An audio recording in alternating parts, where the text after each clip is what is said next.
Dad beamed at Thanksgiving, his voice carrying across the table with that particular pride he reserved for my sister. Jessica's fiancé runs operations at Memorial Hospital. Real authority. Brad manages a $40 million budget. Mom nodded enthusiastically, passing the mashed potatoes. Such a stable career. Benefits, retirement plan, the whole package. She glanced at me, her smile dimming. Rachel, when will you get a stable job? You can't do residencies forever. I cut my turkey carefully, keeping my eyes on my plate. I'm happy with my work. Work? Dad scoffed. You're 34 years old, still doing 80-hour weeks for resident pay. Your sister's getting married to a hospital executive. Don't you want stability? Jessica reached across the table and squeezed Brad's hand. He was nice enough, polished, confident, the kind of guy who wore expensive watches and talked about operational efficiency at dinner parties. He'd been with Memorial for 6 months, hired from a consulting firm to streamline hospital operations. Brad's already making changes, Jessica said. He's implementing new protocols, cutting unnecessary spending. The CEO loves him. Brad smiled modestly. Just doing my job. Healthcare administration is all about finding efficiencies without compromising patient care. That's exactly the kind of strategic thinking Rachel needs to learn, Dad said, pointing his fork at me.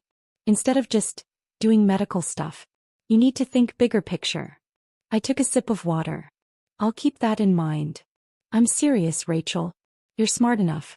Why not go into administration? Brad could probably help you get your foot in the door. Right, Brad? Brad shifted uncomfortably. Well, administration requires a different skill set. Business acumen, financial management. Rachel has a medical degree, Mom interrupted. Surely that counts for something. Of course, Brad said quickly. I just meant that clinical work and administrative work are different paths. Brad's being modest, Jessica said. He's already identified $3 million in potential savings in the surgical department. Some doctors are resistant, but Brad says that's typical. They don't understand the business side. I met Brad's eyes across the table. Which surgical department? Oh, various inefficiencies. Equipment purchases, staff scheduling, overtime costs. The previous administrator just rubber-stamped everything the surgeons wanted. He smiled. That's changing now. I see. You should come tour Memorial sometime, Jessica offered. Brad can show you around. Maybe it would inspire you to think beyond just being a resident. I'm not a resident anymore. Fellow then. Whatever it's called. The point is you're still in training while Brad's actually running things. I set down my fork. Jessica, I finished my fellowship 3 years ago. She blinked. What are you then? I'm an attending surgeon. Oh. She waved her hand dismissively. Well, that's still not management. You're still just doing surgeries. Dad leaned forward. Rachel, what Jessica's trying to say is that there's more to a hospital than the operating room. Brad's position has real influence. Budget authority, strategic planning. I understand what hospital administration does, Dad. Then you understand why Brad's career is so impressive. He's only 36 and he's already managing the operations budget at Memorial. I finished. You've mentioned it 5 times. Mom's lips thinned. There's no need for that tone. We're proud of Brad. We're proud of Jessica for finding such an accomplished partner. She paused. We'd like to be proud of you too, dear. The rest of Thanksgiving passed in familiar patterns. Jessica and Brad discussed wedding plans. A June ceremony at the country club, honeymoon in Tuscany. Dad asked Brad about his investment portfolio. Mom showed everyone photos of the house Jessica and Brad were buying in the suburbs. No one asked about my work. No one asked about my life. I left at 8, pleading in early morning. In my car, I sat for a moment before starting the engine, looking at the warm lights of my parents' house. They had no idea who I was. And I'd stopped trying to tell them. I drove to my condo in the city, changed into comfortable clothes and reviewed patient charts for Monday's surgeries. 3 complex cases. A coronary bypass, a valve replacement and a tumor resection that would take most of the day. My phone buzzed. A text from Dr. Patricia Okonkwo, our chief medical officer. Budget meeting moved to December 4th, 9 a.m. All department heads required. Be prepared to defend your equipment requests. I typed back, "See you there." December arrived cold and gray. Memorial Hospital rose 12 stories above the city, a teaching hospital affiliated with the state university. I'd trained here, completed my general surgery residency and cardiothoracic fellowship here, and been recruited back as an attending 3 years ago. 2 years ago I'd been named chief of surgery. It wasn't something I advertised. The title came with administrative headaches I didn't particularly enjoy. Budget meetings, personnel issues, strategic planning sessions. But it also came with the authority to protect my department, to fight for my surgeons, to ensure we had the resources we needed to save lives. My family knew I worked at Memorial. They knew I was a surgeon. They'd never asked my specific role and I'd never volunteered it. Why would I? They'd already decided I was less successful than my sister. Facts wouldn't change that narrative. December 4th began at 5:30 a.m. with a trauma case. Motorcycle accident, internal bleeding, a young man who'd been in the wrong place at the wrong time. By 8:45 he was stable in the ACU and I was scrubbing out, exhausted but satisfied. I changed into clean scrubs, grabbed my budget folders and headed to the executive conference room on the 12th floor. Patricia was already there reviewing notes. She looked up and smiled. "Good save on the motorcycle case. I heard it was touch and go. He's 23. He'll pull through. That's why you're the best we have." He checked her watch. "We've got a full house today. New operations administrator wants to make an impression. Brad Harrison? You know him. He's engaged to my sister." Patricia's eyebrows rose. "Small world. He's been here 6 months and he's already making waves. Lots of ideas about efficiency and cost cutting. I've heard. Well, prepare yourself. He's got some strong opinions about surgical department spending." The conference room filled up. Department heads, division chiefs, the CFO, the CEO. And Brad, sitting near the head of the table in an expensive suit, reviewing spreadsheets on his laptop. He didn't look up when I entered. Why would he? As far as he knew, I was just another overworked surgeon somewhere in this building. We'd never discussed specifics at Thanksgiving. I took my seat at the table. Patricia sat at the head with the CEO, Dr. James Morrison, beside her. "All right, everyone," Patricia began. "Let's get started. We're here to review departmental budget requests for the next fiscal year. As you know, we're facing pressure to reduce costs while maintaining quality of care. Brad Harrison, our Director of Operations, will be presenting his analysis." Brad stood, clicking to his first slide. "Thank you, Dr. Okonkwo. I've spent the past 6 months reviewing our operational efficiency, and I've identified several areas where we can significantly reduce spending without impacting patient outcomes." He clicked through slides showing graphs, percentages, comparative data from other hospitals. "The surgical department is our largest cost center," Brad continued. "Last year, surgical services accounted for $127 million in expenses. My analysis suggests we can reduce that by 15 to 20% through better scheduling, reduced equipment purchases and streamlined staffing." I listened, taking notes. Some of his suggestions were reasonable. Others showed a fundamental misunderstanding of how surgery actually worked. For example, Brad said, the cardiothoracic division ordered 3 new surgical robots last year at $2 million each.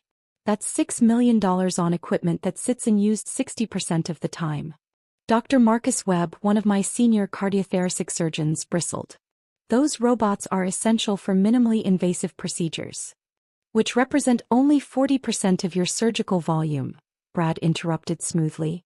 "I'm suggesting we don't need 3. 2 would suffice, saving $2 million. And when all 3 are needed simultaneously?" Marcus asked. "When we have multiple emergent cases? You schedule more efficiently. You don't have 3 emergent robot-assisted cases simultaneously if you're properly managing your time. You can't schedule emergencies," Marcus said flatly. Brad smiled.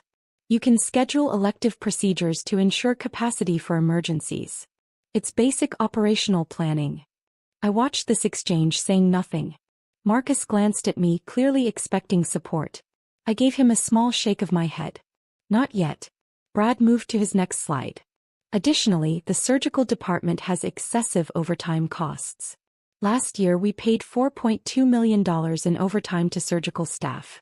By hiring 2 additional scheduling coordinators at $120,000 total, we could eliminate most of that overtime, netting $4 million in savings.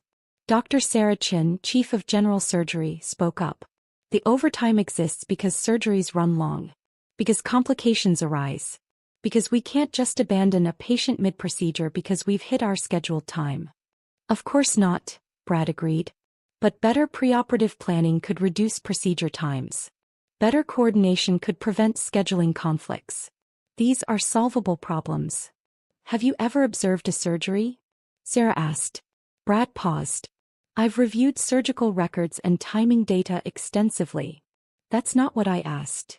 I don't need to perform surgery to understand operational efficiency, Dr. Chen. The tension in the room was thick. Patricia intervened. Let's table this for now. Brad, what else do you have?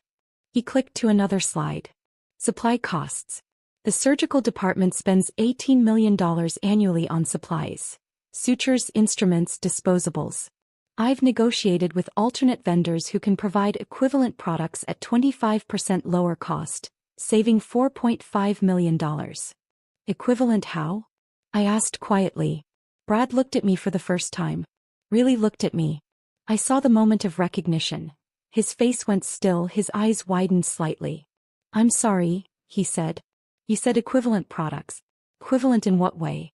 Same quality, same performance, same patient outcomes. He recovered quickly. Yes, all of the above. These vendors supply to comparable hospitals. Which hospitals? Regional Medical Center, St. Catherine's University Hospital. None of which are level 1 trauma centers. None of which have our surgical volume or complexity. Kept my voice even. Cheaper supplies are fine for routine procedures. They're inadequate for the complex cases that come through our doors. Brad's jaw tightened.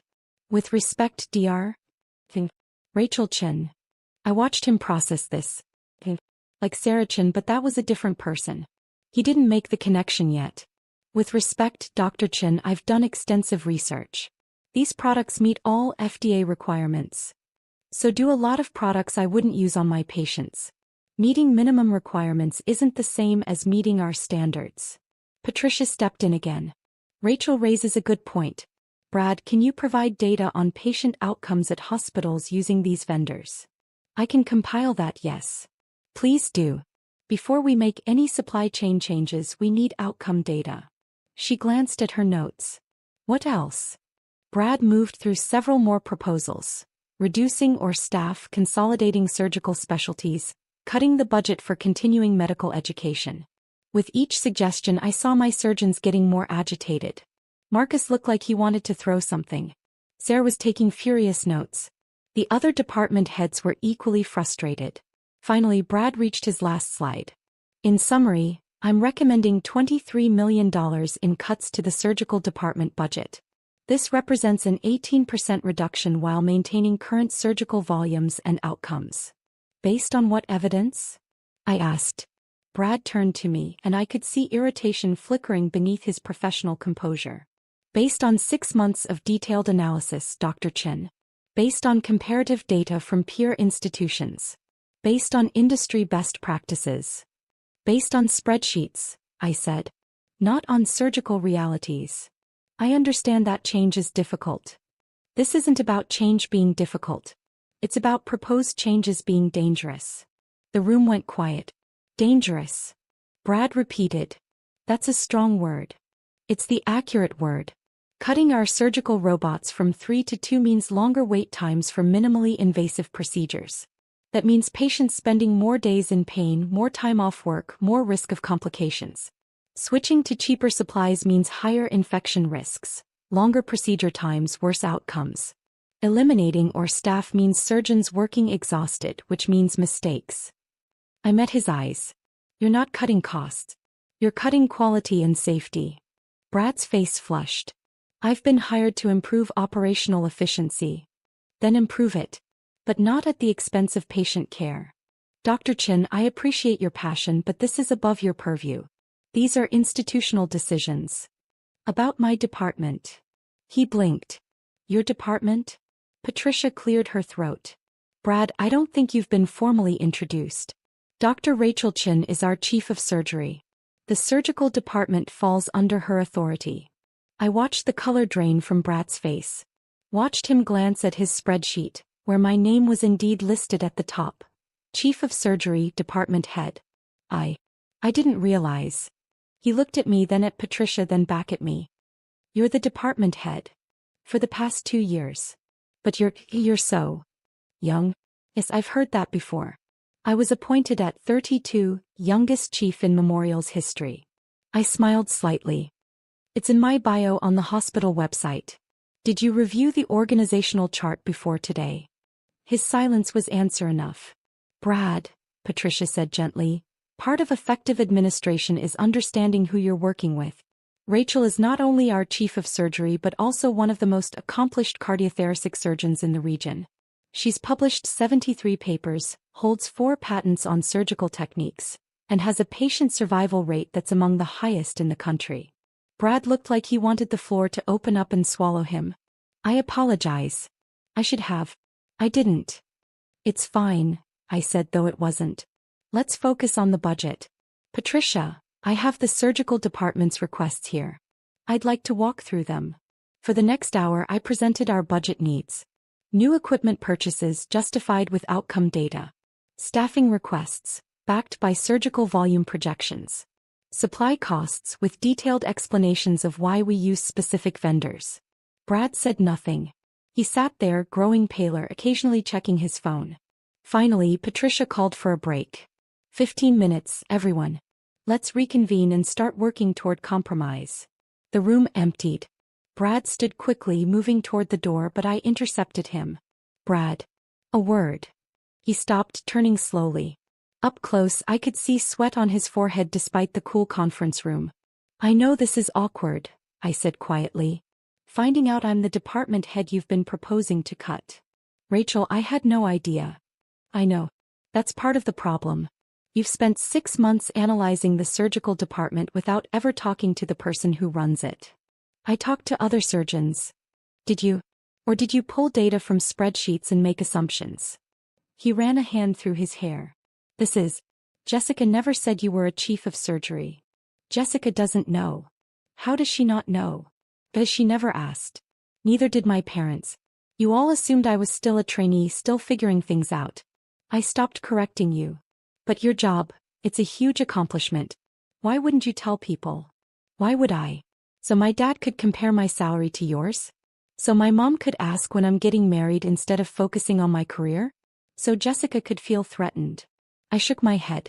It was easier to let you all believe what you wanted to believe. Brad leaned against the wall. I've made a complete ass of myself. Yes. The wedding's in 6 months. Jessica's going too. He stopped. Does she have to know about this? About you proposing to gut my department? Or about me being your boss's boss? Either. Both. He looked genuinely panicked. She'll be humiliated. She spent Thanksgiving bragging about my authority while you sat there knowing you outrank me. I don't outrank you. We have different roles. Rachel, you control my entire budget. You determine what programs get funded. You could make my job impossible if you wanted to. I'm not interested in making your job impossible, Brad. I'm interested in protecting my patients and my surgeons. He was quiet for a moment. The equipment cuts. The supply changes. You're saying they'd actually harm patient care. Some would. Some are just inefficient. Some show you don't understand the surgical environment. I softened my tone slightly. Look, I'm not opposed to efficiency. I'm not opposed to cost savings. But you can't make these decisions in a vacuum. You need to work with the people who actually do the work. I thought I was. You talked to a few surgeons who agreed with you. You didn't talk to the department head. You didn't shadow in the OR. You didn't observe our workflow. I crossed my arms. You treated surgery like a widget factory. Optimize the process, reduce the costs, improve the margins. But we're not making widgets. We're saving lives. Brad slumped. I've screwed this up completely. Not completely.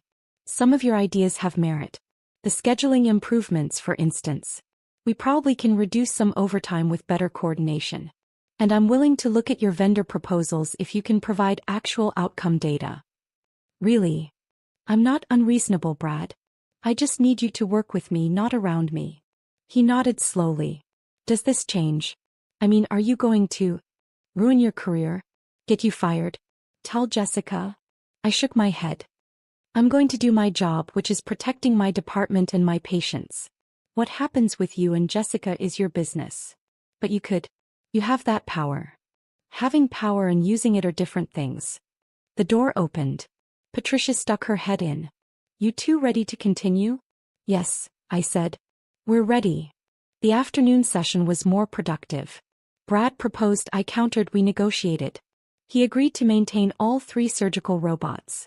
I agreed to explore his vendor proposals with the caveat that any changes would require a 6-month trial period with strict outcome monitoring. He withdrew the most aggressive staffing cuts. I agreed to implement better scheduling to reduce overtime costs.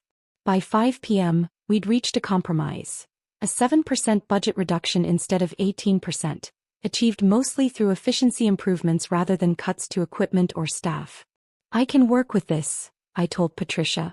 Brad looked exhausted and relieved. Thank you, Dr. Chin. As we packed up, the CEO, Dr. Morrison, approached me. Nice work in there, Rachel.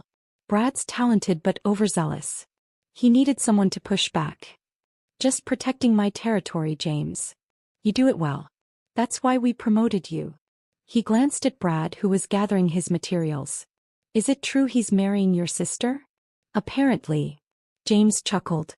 That's going to make for interesting family dinners. You have no idea. I left the hospital at 6, exhausted from the long day. My phone showed 3 missed calls from Jessica and 2 from my mother. I ignored them and drove home. But Jessica was persistent. At 8 p.m. she called again and I answered. Rachel, thank God. I've been trying to reach you all day. I was working. What's up? Brad called me after work. He sounded really upset. She paused. He said you're the chief of surgery at Memorial. I am. Silence. Then, since when? 2 years. 2 years? Rachel, why didn't you tell us? You never asked. Don't give me that. This is a huge deal. You run the whole surgical department. Yes. How many people report to you? Directly? 12 division chiefs. Indirectly? About 300 surgeons, residents, fellows, and support staff. I heard her inhale sharply. 300 people. And you just never mentioned this. Jessica, at Thanksgiving you introduced me as someone who's still in training. When I corrected you, you said I was just doing surgeries. Why would I waste my breath explaining my actual job? Because we're family. Are we? Or am I just the disappointing younger sister who makes you look good by comparison? That's not fair. Isn't it? Dad spent an hour at Thanksgiving bragging about Brad's $40 million budget. My departmental budget is $127 million, and nobody asked me a single question about my work. We didn't know. You didn't want to know. You'd already decided I was less successful than you. Facts would have complicated that story. Jessica was quiet for a long moment. Brad says you control his budget. I control the surgical department budget. His operational budget is separate, but yes, I have input on resource allocation. He's terrified you're going to sabotage his career because of me. Why would I do that? Because we've all been. She struggled for words. Rachel, I'm sorry. We've been terrible to you. Yes. Brad told me what he proposed. The cuts, the equipment reductions. He said you shut him down in front of everyone. I protected my department. That's my job. He feels humiliated. He should have done his homework. If he'd bothered to learn who ran the department he was proposing to cut, he wouldn't have embarrassed himself. You could have told him at Thanksgiving. Why? So he could treat me differently? So you could brag about having a chief of surgery in the family instead of a failure. I laughed bitterly. Jessica, I'm not a trophy. I'm not here to make you look good. I never said you were. You introduced me as between jobs to Brad's colleagues. You suggested I get a real job in administration. You've spent my entire adult life treating my career like it's less important than yours. I didn't know. You didn't ask. Silence.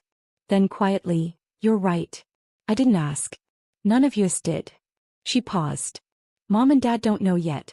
About your position. I assumed Brad would tell you and you'd tell them. He told me not to. He's afraid.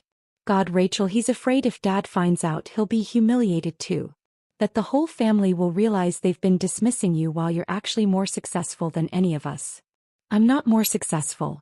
I just have a different job. Don't do that. Don't minimize it. Brad looked you up. Johns Hopkins undergrad, Harvard Medical School, surgical residency at Mass General, fellowship here. You've won awards. You've published in every major surgical journal. Her voice cracked. You're kind of famous in medical circles apparently. I'm good at my job. You're exceptional at your job. And we treated you like you were failing at life. I sat down on my couch, suddenly very tired. Jessica, what do you want from me? I don't know. Forgiveness. Understanding. For you not to ruin Brad's career because our family's been horrible to you. I'm not going to ruin Brad's career. I'm going to make him better at his job by forcing him to actually understand surgical operations before making proposals. That's good for him and good for my department. He's scared of you now. Good. Maybe he'll do his research next time. Rachel. Jessica, I've had a very long day. I performed an emergency surgery at 6 a.m., spent 5 hours in a budget meeting fighting to protect my department's resources, and I'm exhausted. I don't have the energy for this conversation. When can we talk? Really talk? I don't know. Maybe never. Maybe I'm done trying to make you see me. Please don't say that. Why not? It's true. I spent years trying to get you, Mom and Dad, to understand what I do, to care about my work, to see me as something other than the disappointing one. And it never worked. So I stopped trying. And honestly, my life got better. Because you have other people who appreciate you. Yes. Colleagues who value my expertise. Patients who trust me with their lives. Residents who look up to me. I don't need my family's approval anymore. But you want it. The words hit harder than I expected. Maybe I did. Once. And now. Now I'm too tired to care. I hung up before she could respond. The next day at work was busy. 3 scheduled surgeries and a consult on a complex trauma case.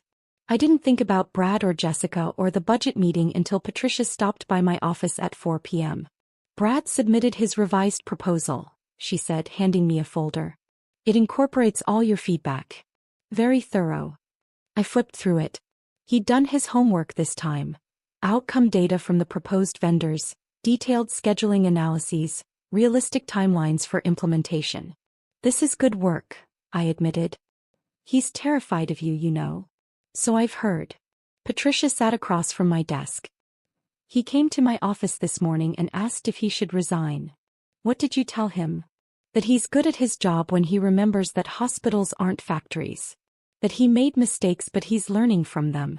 And that you're not interested in destroying him, you're interested in patient care. All true. He also asked if there's any way to avoid humiliating his fiancé's family. I looked up. What? Apparently your family doesn't know you're chief of surgery. They think you're a junior surgeon still finding your way. Brad's worried about what happens when they find out. That's not my problem. No, but it is his problem. He's marrying into a family that completely misunderstood one of its members. That's awkward. I set down the folder. Patricia, my family decided who I was a decade ago. I got tired of fighting that narrative. If they find out the truth now and feel embarrassed, that's not my fault. Of course not. But Brad's in an impossible position. Keep your secret and feel like he's lying to his fiancé's family, or tell the truth and expose how wrong they've been about you. Again, not my problem. Patricia studied me. You're angrier than you're letting on. I'm not angry. I'm just done. Done with what? Trying to make them see me. Trying to prove I'm worthy of their attention. Trying to fit into their hierarchy of success. I lean back in my chair. I have a department to run, lives to save, residents to train. I don't have time for family drama. Rachel, you're one of the most brilliant surgeons I've ever worked with. But you're also human. It's okay to be hurt that your family didn't see you. Noted. She smiled sadly. That's not a healthy response. Maybe not. But it's the one I have energy for right now. After she left, I tried to focus on work, but my mind kept drifting. To Thanksgiving dinner, to my parents' dismissive comments, to Jessica's introduction of me as the failure of the family, to the look on Brad's face when he realized who I was. My phone rang. My mother. I almost didn't answer. But some habits die hard. Hi, Mom. Rachel, Jessica told me the most ridiculous thing. She says you're in charge of the entire surgical department at Memorial Hospital. Not ridiculous. True. But you never said anything. You never asked. Don't be difficult. When did this happen? I was appointed chief 2 years ago. 2 years. Rachel, why on earth wouldn't you tell us? Because at Christmas that year I mentioned I'd been promoted, and Dad interrupted to talk about Jessica's raise. I stopped trying after that. That's not. We would have listened if you'd been clear about how important it was. Mom, I was named the youngest chief of surgery in a major teaching hospital's history. How much clearer could I be?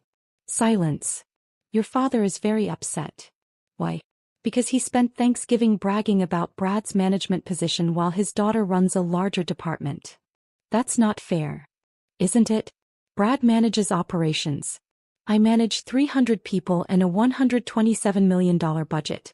But Brad's the one with real authority, apparently. We didn't know. You could have known. You could have asked. But you decided I was the disappointment and you never questioned that assumption. We never said you were a disappointment. You said I needed stability. That I should learn from Brad about strategic thinking. That I was still in training while Jessica's fiancé was actually running things. My voice was calm, clinical, like I was presenting a case study. You said all of that 3 weeks ago, Mom. Thanksgiving. While I sat at your table knowing that I outrank Brad in every meaningful way. Rachel. I'm not angry, Mom. I'm just tired of being invisible. You're not invisible. Then tell me one thing about my work. One specific thing. Not you're a surgeon, or you work at a hospital. One actual detail about what I do. Silence. That's what I thought. This isn't fair. You're putting me on the spot. I'm asking you to know your daughter. That shouldn't require putting you on the spot.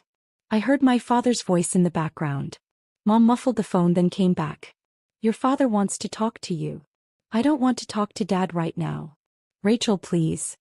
I hung up. For a moment I sat there staring at my phone. Then I turned it off completely and went back to work. The next week was a blur of surgeries and meetings. Brad avoided me, communicating only through emails that were meticulously professional.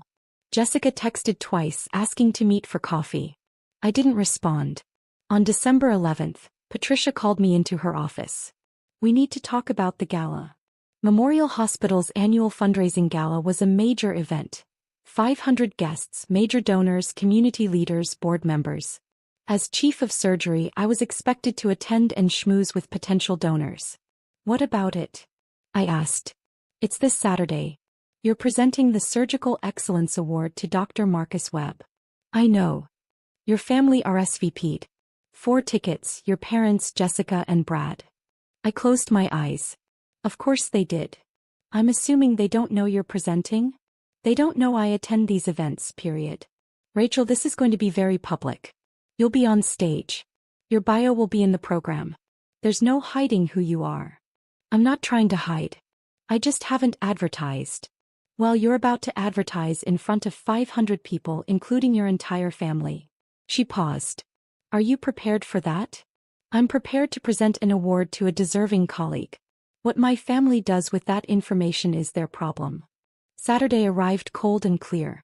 The gala was held in the hospital's grand ballroom, a space usually reserved for board meetings but transformed for the occasion with round tables, elegant centerpieces, and a stage with professional lighting. I arrived at 6, an hour before the event started, to review my remarks and check the technical setup. My dress was simple but elegant. Black, professional, with the kind of understated jewelry that signaled competence rather than flash. Patricia found me backstage. You look terrified. I hate public speaking. You speak at medical conferences all the time. That's different. Medical conferences are about science. This is about performing. You'll be fine.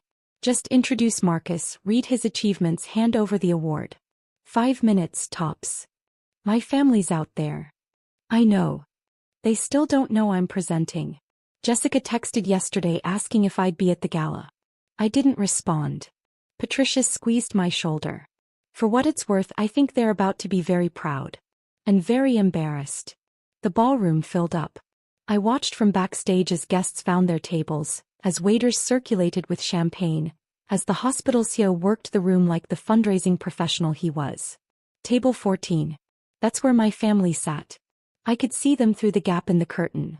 Mom in a cocktail dress, Dad in his best suit, Jessica radiant in silver, Brad looking uncomfortable in black tie. They had no idea I was 30 feet away, heart pounding, preparing to walk onto that stage. The program began. Dinner was served. The CEO gave his opening remarks, thanking donors and highlighting the hospital's achievements. Then Patricia took the stage.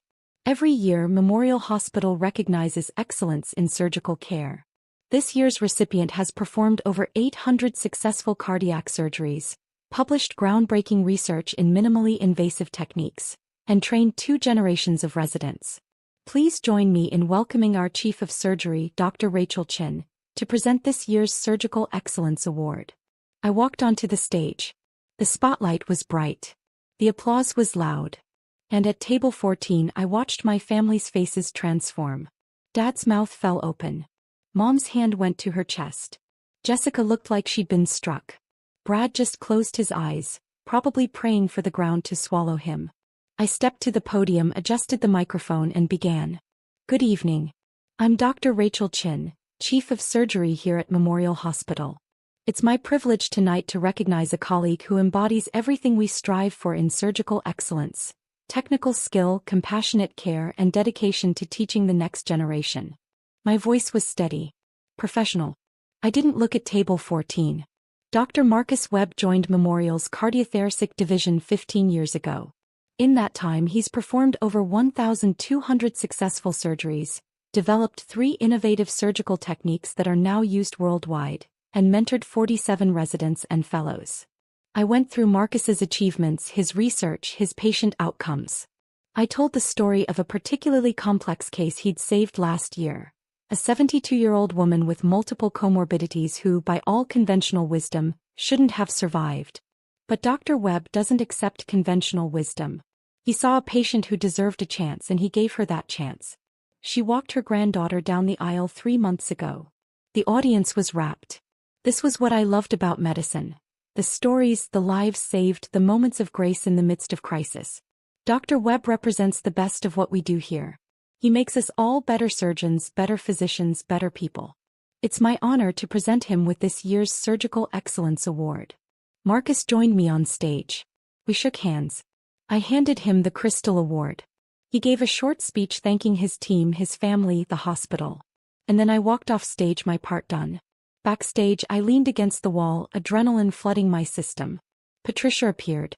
That was perfect. I think I'm going to throw up. You're not going to throw up. You're going to go out there, thank donors, and represent this department with the same excellence you just showed on stage. Pie family. We'll have to deal with reality. Come on. She steered me back into the ballroom. Immediately, donors surrounded me, wanting to discuss surgical programs, ask about research, share stories of family members I'd treated. I fell into the familiar rhythm of fundraising. Smile, listen, thank them for their support, explain the impact of their donations. This was part of the job and I was good at it. But I was acutely aware of table 14. Of my family sitting there, frozen as they watched me work the room. Finally, inevitably, I ended up at their table. Mom, Dad, Jessica, Brad. My mother stood up and hugged me fiercely. Rachel, we had no idea. I know. Dad was shaking his head. Chief of Surgery. You're the Chief of Surgery. For 2 years now. Jessica looked shell-shocked. You were on stage. Everyone knows you. That donor you were just talking to, he called you one of the best surgeons in the country. Dr. Morrison is generous with his praise. Brad stood awkwardly. Dr. Chin, Brad, you're off the clock. Rachel, is fine. I should have. At the budget meeting I should have. You should have done your research. You did eventually. We're fine. An older woman approached our table. Dr. Chin, I wanted to thank you again for taking care of my husband. The triple bypass you performed last month, he's doing wonderfully. I'm so glad, Mrs. Patterson. He was a model patient. You saved his life. I can never thank you enough. She squeezed my hand and moved on.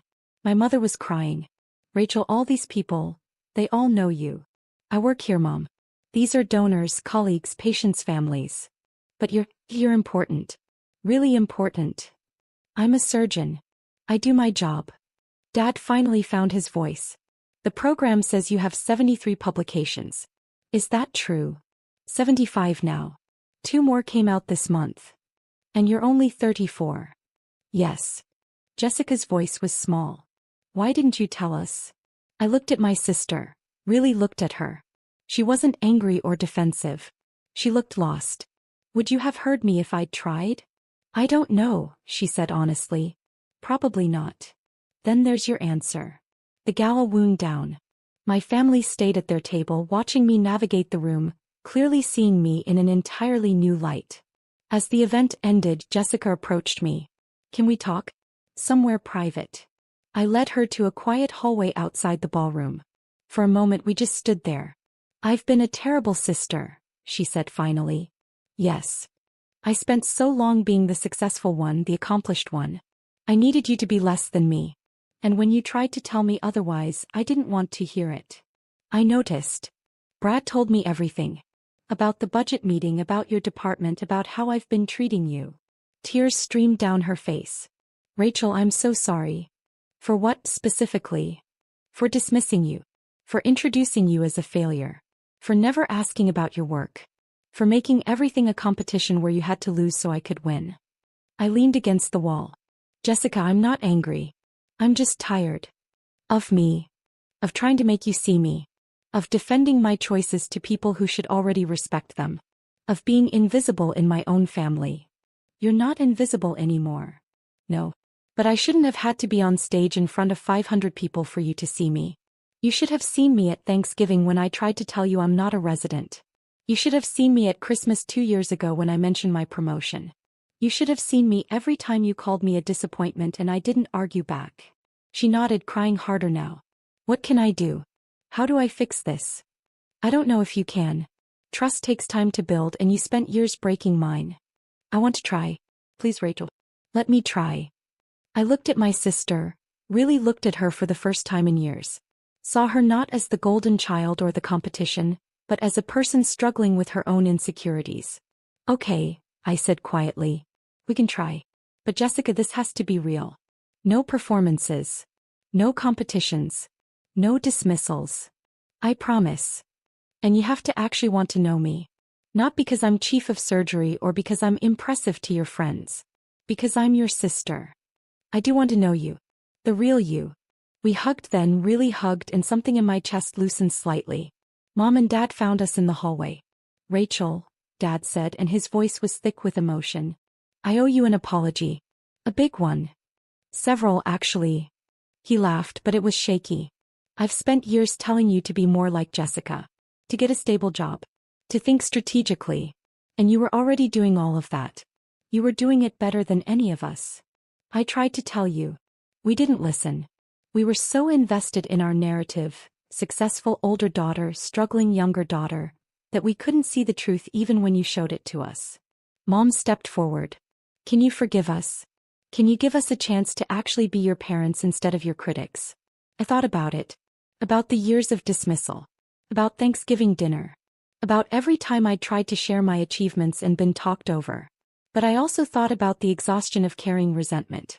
About how much energy it took to stay angry. I can try, I said. But things have to change. You have to actually ask about my life. Listen when I answer. Stop comparing me to Jessica and Jessica to me. We're different people with different paths. We can do that, Mom said. We want to do that. Brad had been hovering at the edge of the conversation. Now he stepped forward. Dr. Chin, Rachel, I want to apologize too. For proposing those budget cuts without understanding your department. For assuming I knew better than you. For being arrogant and underprepared. Apology accepted. But Brad, you're not a bad administrator. You're just young in this role. Learn from it. Next time, talk to the people who actually do the work before proposing changes. I will. I promise. Good. Because despite this rocky start, I think you could be really effective. You have good instincts. You just need to balance spreadsheets with reality. He looked relieved. Thank you. And for what it's worth, I understand now why you didn't tell us about your position. We made it impossible for you to share good news. Yes, I said simply. You did. We stood in that hallway, my family and me, in the awkward space between old narratives and new realities. Finally, Dad said, "Can we take you to dinner? Celebrate properly." "Not tonight. I'm exhausted." "Tomorrow then? Or whenever you're free." "I'll check my schedule. I have 3 surgeries this week and a research deadline."